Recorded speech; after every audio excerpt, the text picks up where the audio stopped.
Hello, welcome to Casual Veteran Gamer, and in this Baldur's Gate 3 video, I will be summarising the updates revealed during Panel from Hell 5th edition. We were inundated with details and hints of what will be coming up in patch 7. In case anyone wonders, the gameplay and cutscenes in the background are from patch 6, not patch 7. Please be warned that the size of the game after patching is going to be approximately 92 gigabytes, so make sure you have enough space to download and install the patch. A large chunk of that is because of videos, models, and especially textures. On to the biggest news, Barbarians.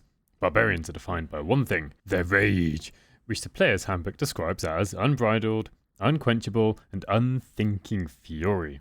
Although I will do a video on Barbarians soon, I will still go over a few basics now. The class-defining feature is called Rage, which gives them advantage on strength saving throws and strength checks, additional damage on each melee weapon attack, and resistance to bludgeoning, piercing, and slashing damage. This ability both allows your Barbarian to deal more damage and last longer in combat. This ability lasts for 1 minute or 10 rounds, and while in a rage, Barbarians cannot cast spells. At level 1, Barbarians get 2 uses of the rage ability per long rest, and at level 3, this increases to 3. Past early access, Barbarians will get more rages every long rest, every 3 or 4 levels or so, and also note that Barbarians cannot rage if they're wearing heavy armor.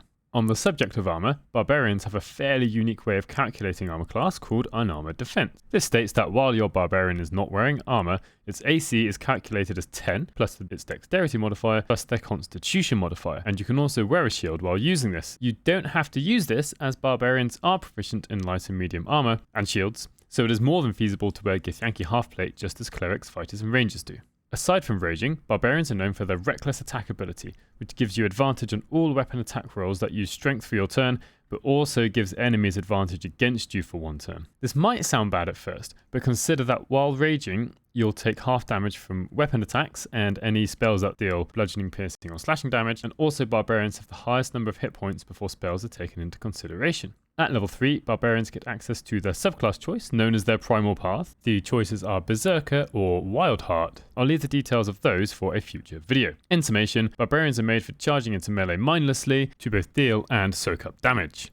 One other big change is the layout of the user interface, which has been almost completely overhauled. Here are some of the larger changes in no particular order. So the turn order is at the top of the screen in a single row now. The number of hotkey actions is now seemingly larger. The end turn and runaway buttons have been moved to the bottom right and are now slightly more obvious. The minimap has had a facelift. There is a larger character portrait of the selected character in the bottom left, and the party portraits are now on the very left hand side of the screen as opposed to being right down in the corner. The character sheet has been updated, as has the inventory screen, which now includes a search bar and filters.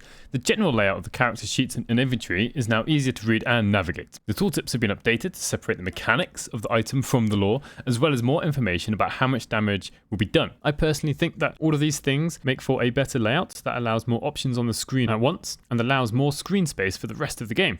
Along with the introduction of the Barbarian class has also come the ability to throw objects as weapons. This was possible with some weapons and objects in patch 6, however it was never highlighted or as useful as it will be in patch 7. This means it will be easier and more effective to throw things at your enemies compared to before. A new fog of war system has been added. That means the map is only revealed when a character has actually explored the area. Previously, it was possible to scout ahead just using some camera controls, but this new change means we might need to be a bit more stealthy when running around unexplored areas. Lots of new items have been added, and there are now item sets, which are described as being able to tell a full story. And some sets will gain charges, and that will let you do extra things, give you maybe extra damage or extra abilities. I will be doing future videos on the new items and item sets, but one new consumable that caught my eye were potions of cloud giant strength, which sets your strength to 27 for 10 rounds.